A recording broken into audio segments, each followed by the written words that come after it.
Yes, it was the hapless Memphis Grizzlies. Yes, the Golden State Warriors are playing at home. Yes, they were widely expected to win that game. But when you're this deep in the regular season, when you have no idea which Warriors team is going to show up each night, for the Warriors to avoid a clutch game, for the Warriors to have a nice, calm, relaxing, blowout, dominant, kick-ass victory. We'll take it, Dub Nation. It was a beautiful win. We'll break it all down next. This is Locked On Warriors. You are Locked On Warriors, your daily Golden State Warriors podcast. Part of the Locked On Podcast Network, your team every day.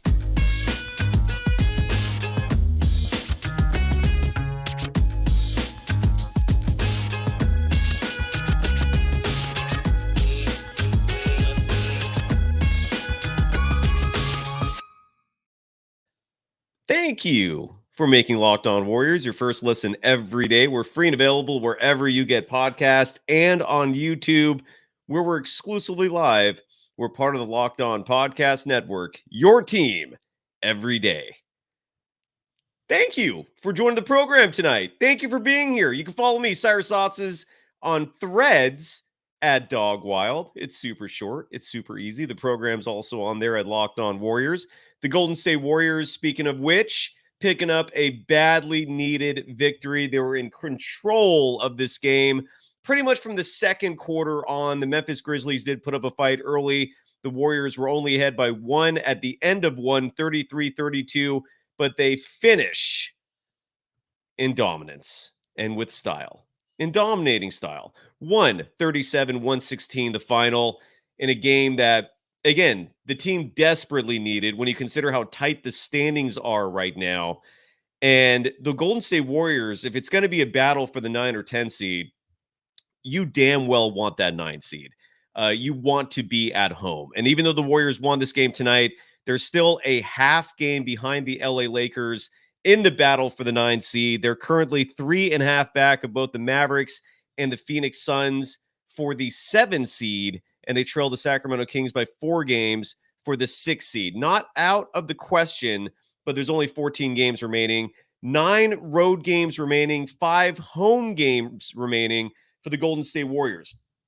And upcoming, they had to win this game for a lot of reasons. But when you look at the schedule and what's coming up, the Indiana Pacers are no joke, and that's who they play on Friday. Then the Warriors go on a road swing that includes the Minnesota Timberwolves and Anthony Edwards and that vaunted huge front court and lineup of theirs. They're on the road in Miami. I don't know if you folks remember last year's road trip when they went to Miami and did Orlando and Charlotte. I mean, that was the epitome last year of how bad that season was. There is a chance for the team this year to avenge that road swing. So again, pivotal games coming up, especially the next 3. Indiana at home, Minnesota on the road, Miami on the road. Orlando comes immediately after that. That's not much easier before they get a bit of a respite when they play the Charlotte Hornets a week from Friday. That's a schedule coming up, but a beautiful victory in tonight's game.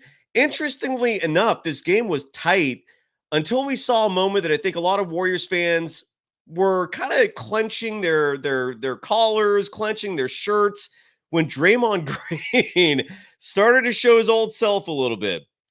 He gets into a bit of a tussle. I still don't know exactly what started it. He was playing defense on Santi Aldama, who had a great game tonight, both inside and out. That dude was 6 of 12 from 3. He was 9 of 18 from the field. He got an offensive rebound on Draymond, scored on him. I don't know if words were exchanged, but Draymond's grabbing his jersey, pushing him. For some reason, the NBA officials, who apparently got a memo a week or two ago saying, from now on, whatever, if it's a 50-50 situation, don't call the foul. Back off.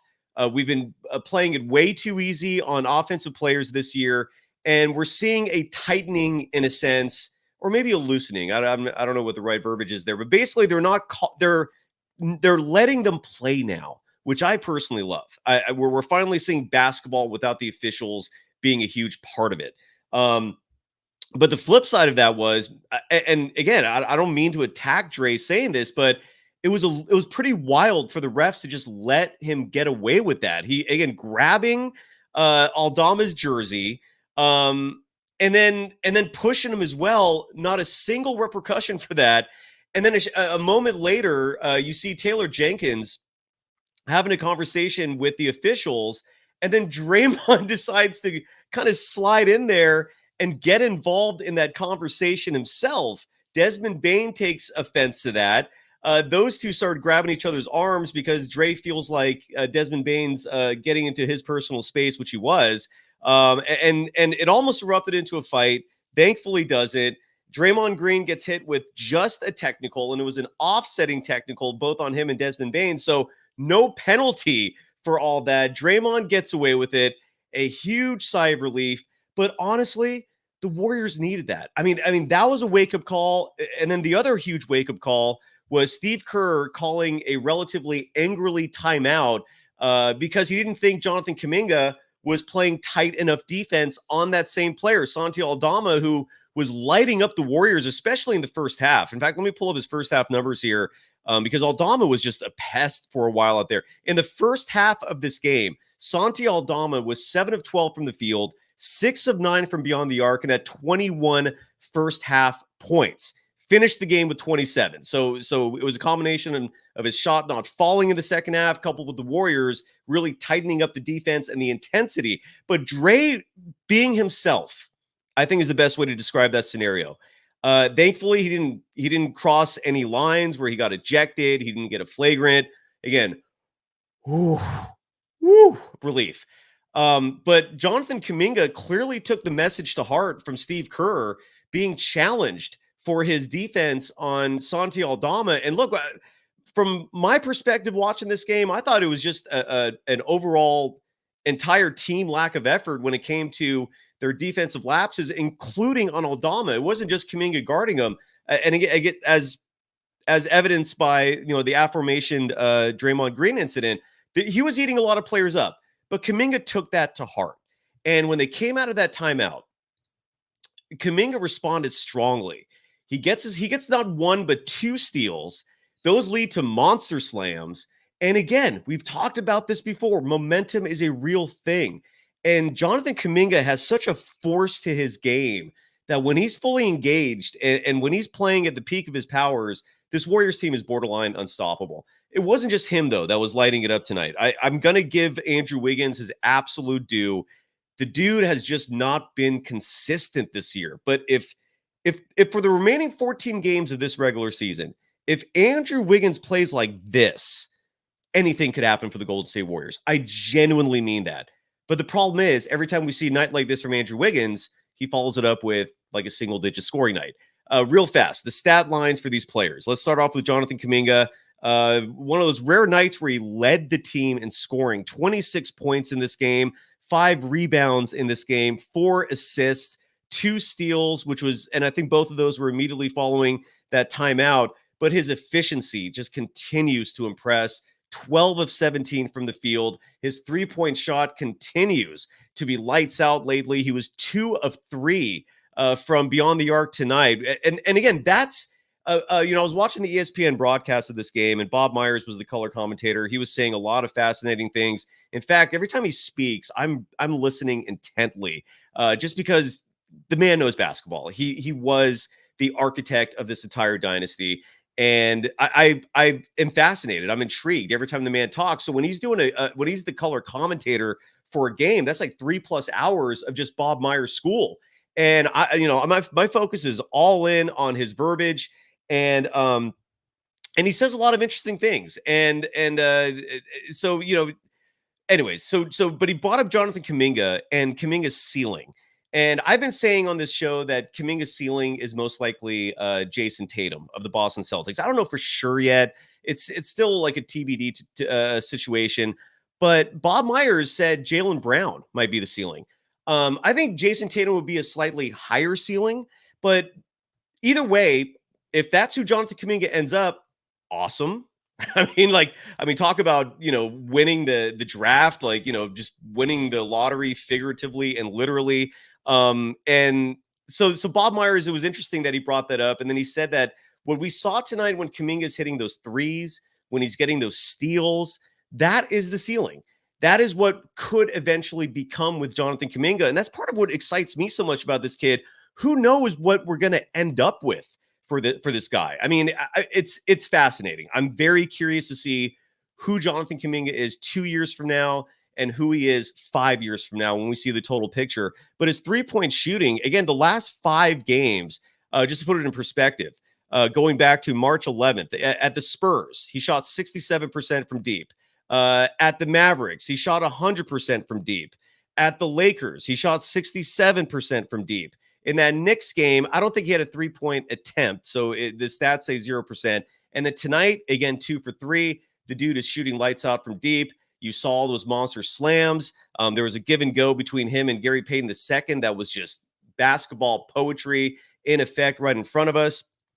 And then there was another play that really stuck out to me. It was Chris Paul with what we normally call a lob, but in this case, it was more like a laser. I mean, it was just a dart pass. I first thought it was going to be a turnover, and then there's Kuminga grabbing it in midair and just slamming it home.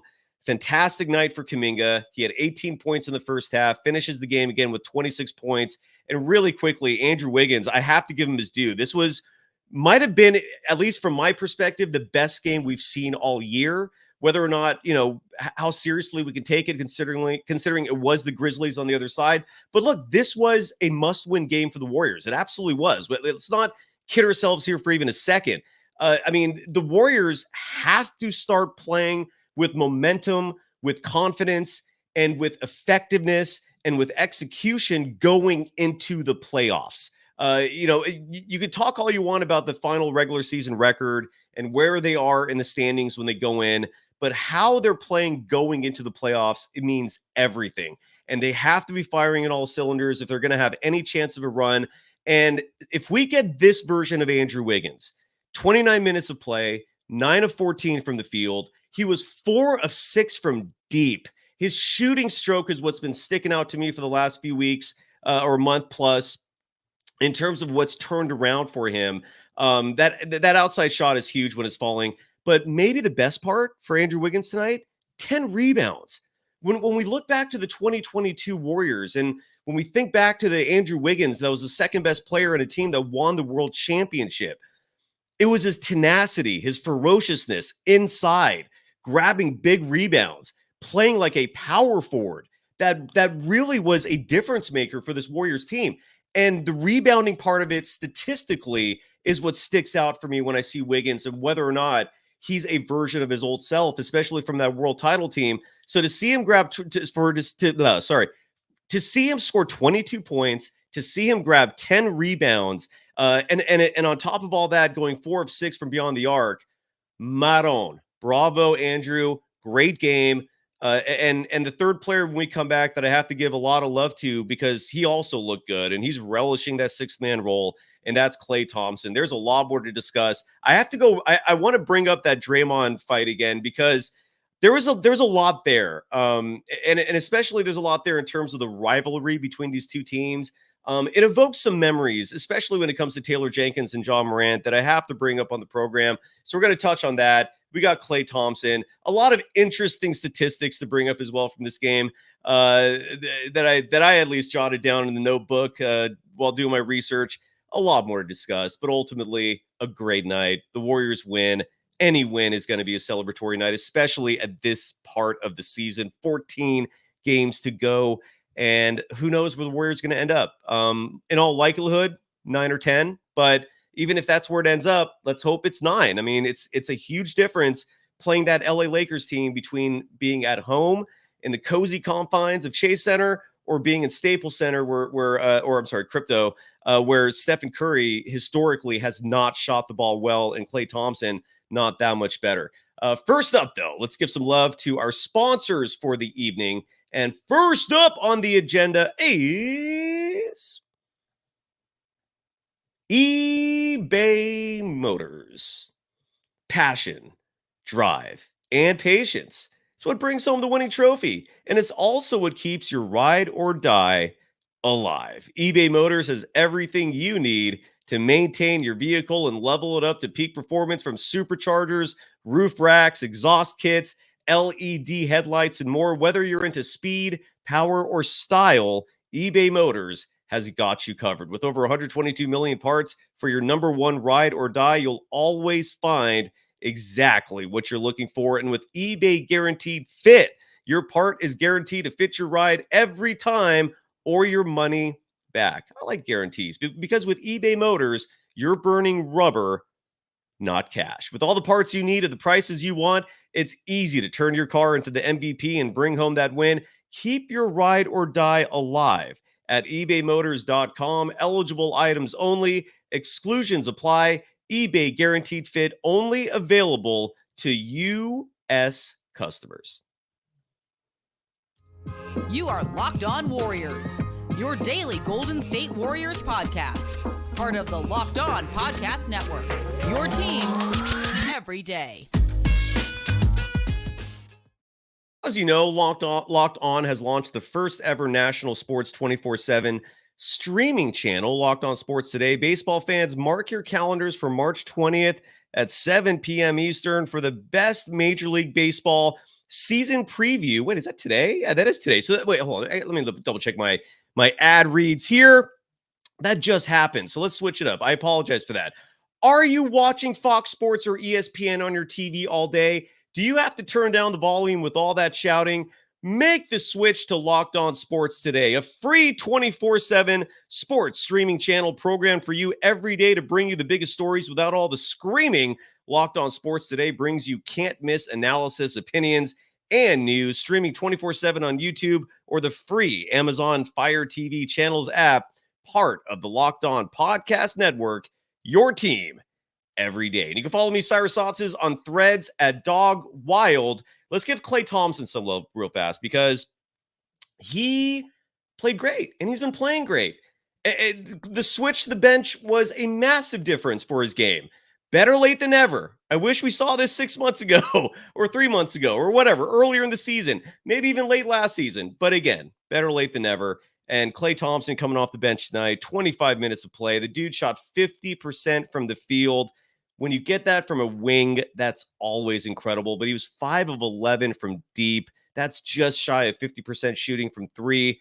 Beautiful night for Klay Thompson. 23 points on the evening. He had 2 assists. I believe both of those were to Trayce Jackson-Davis, a player who he has developed a rather unusual chemistry with. But those two clearly have it. They run a pick and roll that is seamless. Trayce Jackson-Davis, by the way, he played 25 minutes tonight. And when it comes to Trayce, we briefly saw, 2 weeks ago, a starting lineup where Draymond Green was shifted to the power forward position and Trayce Jackson-Davis was inserted as the starter. And I'm drawing a blank on which game that was, but Steve Kerr abandoned it 4 minutes into the game, in a tie game, by the way. And it was a game that they ended up losing. And we've never seen Trayce Jackson-Davis start again.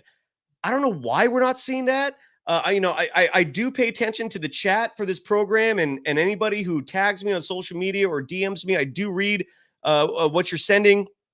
And there's a lot of disgruntled fans in Dub Nation when it comes to Brandon Podziemski. Maybe rightfully so. Ryan Leong, who's going to join me on Friday from Associated Press Radio. Again, he's in those press conferences interviewing Steve Kerr every pre and post game show.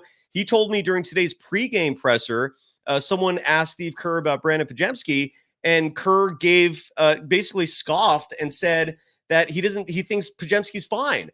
But if you watch this game tonight, and if you've been watching these games a lot recently, as fervently, especially as me, I mean, there's no denying that Podziemski is struggling when it comes to finishing at the rim. There was a play in tonight's game where Jonathan Kuminga threw a perfect quarterback to receiver style pass. It was like almost 90 feet, and Podziemski catches it, and then he gets blocked.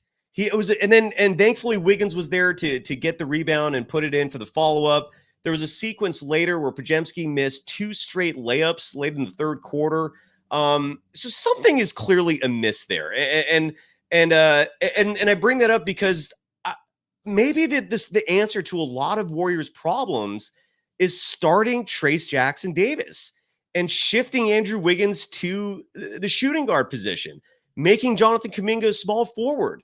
And this would definitely take a lot of pressure off Draymond Green, but Trayce Jackson-Davis has to play. I mean, whatever success the Warriors are enjoying this year, it's coming largely from these young players.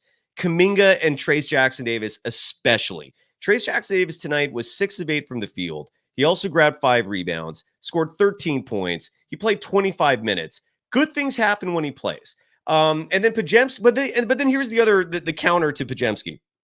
And I think this is why Steve Kerr says that he's fine, is I don't think the team is relying on him for offense. What I mean by that is, first of all, the Warriors scored 137 points tonight, which is a lot of damn points. And they scored that with 40, they had 43 assists, led by Chris Paul, who had 14 of those to go with 12 points. They're moving the ball. So even though Brandon Podziemski, in his 22 minutes, 51 seconds of play tonight, he had 2 points, he had 5 rebounds. Again, another porous shooting performance. He was 1 for 6 from the field, didn't make any of his threes. But I don't think that's what Steve Kerr is playing him for. And I think that's why he's getting this extended leash from Steve Kerr, because they're not relying on him for offense. Steve Kerr is relying on him to handle the ball because he has a borderline fetish when it comes to ball handlers, certainly infatuated with players that can handle the ball like a point guard. But the intangibles that Podziemski brings, the charges. I saw another one tonight, I believe. The grittiness, the always being in the right place at the right time, being tough in the interior. You can tell other teams are annoyed by Brandon Podziemski. That when you have an irritant like that on your team, that is such a positive. So clearly that is the role that Kerr sees in him. And that's why he keeps getting all these minutes and why he keeps maybe getting this extended leash. But with that said, there's also no denying that Brandon Podziemski is struggling, especially offensively. And thankfully tonight we did see a slight reduction in minutes, but I really think that Trayce Jackson-Davis should be starting. He's a difference maker. He had at least 1 block tonight, had 2 blocks tonight. You know, he's finally the rim protector this team's missed all season. So from my humble opinion, from my perspective, I think it's time that Trayce Jackson-Davis starts. And I think it's time that Brandon Podziemski maybe takes a bench role. You're also a bigger, longer team. You no longer are at a disadvantage with that lineup, regardless of who the opposition is. But that's my point on it. When we come back, sorry for teasing this so much. I just have to touch on the Grizzlies real fast, because when I saw that Draymond incident, it reminded me of 2022. And we got to talk about it. And we will in just a moment. Let's go to I just closed my tab that on my sponsors. Such an amateur move. This is what happens sometimes when you're hosting a live program. There are my commercials. Next up on the agenda, I like car commercials. Let's have one of those right now. And I especially like the car that we're advertising on the program, Nissan. They make great vehicles. I used to have a Nissan Pathfinder. I miss my baby. It was a beautiful car. Are you the kind of driver that likes to push things a little further? Do you ever wonder what adventure could be around the next corner? Our friends at Nissan have a lineup of SUVs with the capabilities to take your adventure to the next level. The 2024 Nissan Rogue is perfect for city drives and great escapes, especially if you live in the Bay Area. That's fits to the T. Class exclusive Google built-in is always updating assistant to call on for almost anything. Gone are the days of connecting your phone. Google Assistant, Google Maps, and Google Play Store are built right into the 12.3-inch HD touchscreen infotainment system. The 2024 Rogue is the perfect midsize crossover for your next adventure. And then, of course, the Nissan Pathfinder. I used to have that baby. I miss my baby. So I don't know why I'm talking like that. The 2024 Nissan Pathfinder has room for up to 8, an expansive cargo capacity, and advanced available 4x4 capability with 284 horsepower and up to 6,000 pounds towing. When adventure calls, the Pathfinder is there to answer. Take the Nissan Rogue, Nissan Pathfinder, or Nissan Armada and go find your next big adventure. Shop NissanUSA.com.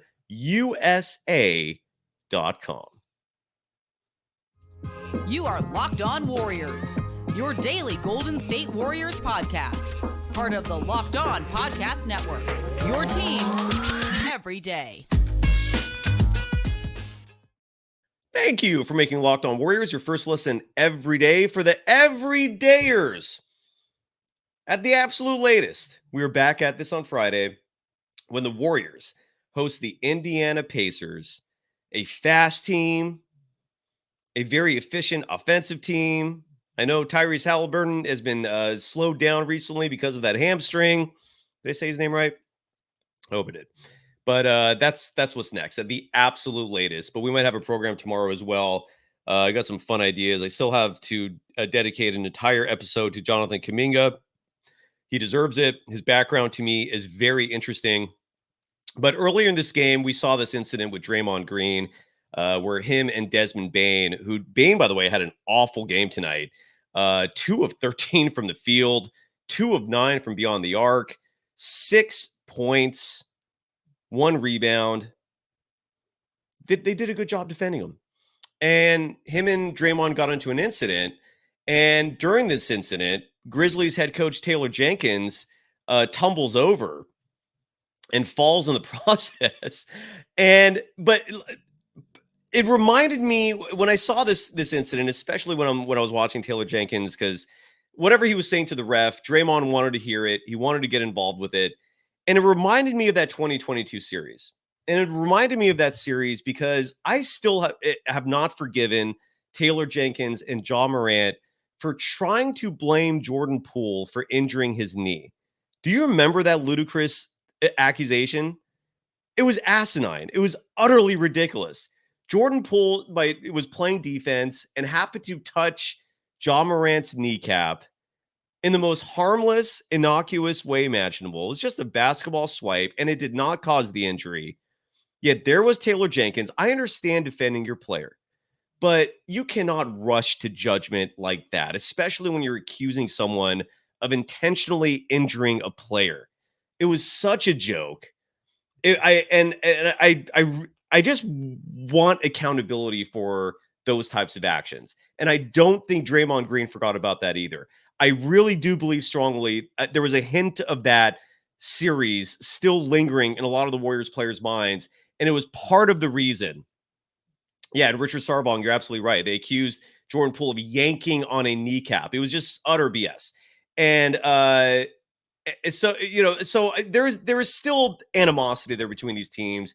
And it was totally understandable to see Draymond have these emotions against the Memphis Grizzlies. These two, if the Grizzlies ever do get some big wins, I know they beat the Warriors in the 2021 play-in, but this could be a huge rivalry if the Grizzlies ever pull off a huge win against them. But there's animosity there. So and I think that was a huge part of what went into Draymond acting the way he did.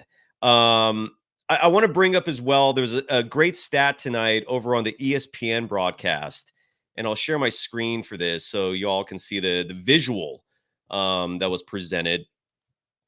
And Bob Myers was doing the color for the game tonight. And I want to give him his due because he gave Mark Jackson a lot of credit, and justifiably so, in regards to the development and rise of the Splash Brothers, Stephen Curry and Klay Thompson.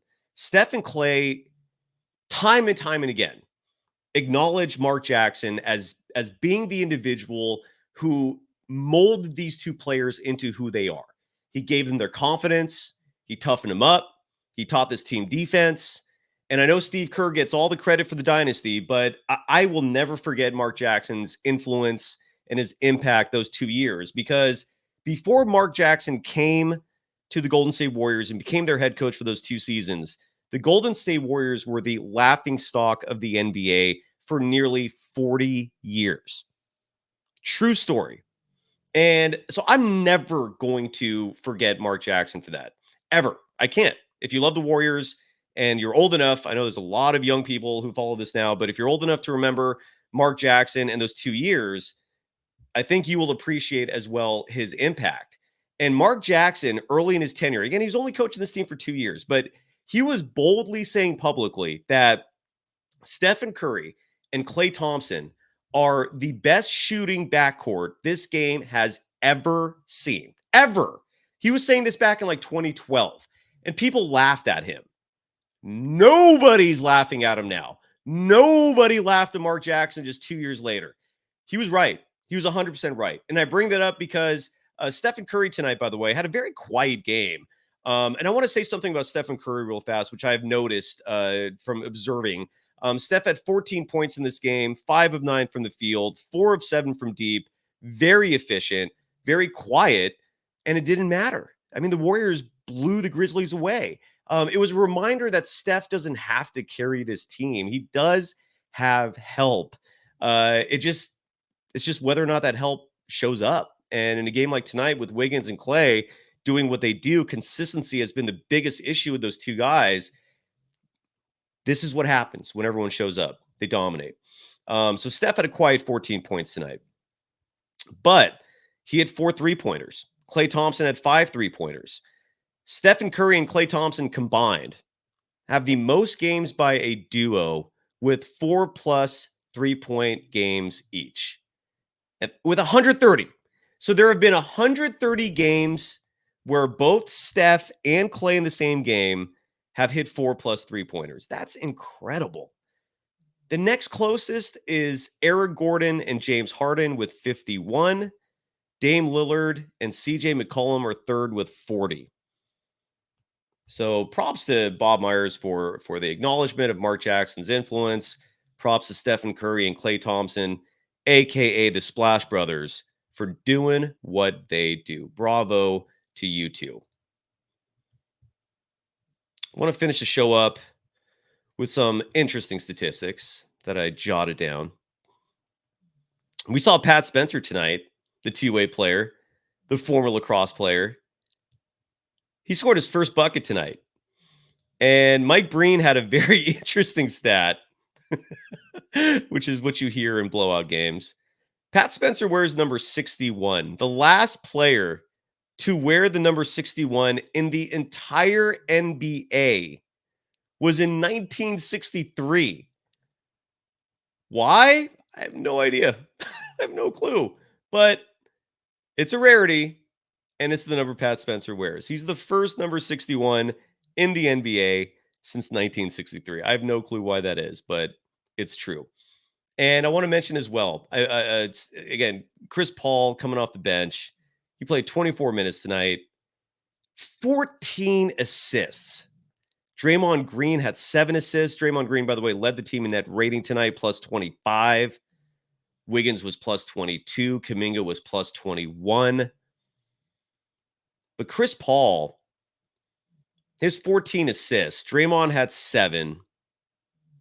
Kuminga had 4. Wiggins had 3. Pajemski had 4. Steph had 3. Klay had 2. Trace Jackson Davis had 2. And a few others had 1. Combined, they had 43 assists. That was the 17th time in the Steve Kerr era that the Golden State Warriors have gotten 40+ assists in a game. That's damn impressive. So kudos to them. Leonidas Secordis, I hope I pronounced that correctly in the chat. Go Dubs from Germany. What's up? Real Truth writes, Pajemski needs to sit on the bench and watch and learn for a few games. Yeah, he was playing garbage time tonight. I think that was the most symbolic thing I saw in terms of maybe the coaching staff being a little concerned with Pajemski. Part of it could be as well. College play, a lot of rookies, especially those who played in college, they do struggle this time of year. They're not accustomed to the 80+ game NBA season. They play over half that, less than half that, if I'm saying that correctly, in college. Maybe he's wearing down. Richard Marquez writes, what's up with Garuba? I don't know. Great question. I don't know. Joe writes, just cut pods is 30+ minutes to 22 minutes and they're fine. We saw that tonight. So we'll see what happens. And Joe, I'm with you 100%. Moody should be playing. If it's not going to be Trace Jackson Davis, I really would like to see Moody start. I'm totally with you. And no, Bible Boy, we're not throwing a parade for the Warriors being the Grizzlies, but a win is a win. Folks, thank you so much for joining me as always. We'll be back at this again soon. Go Dubs. Bye-bye.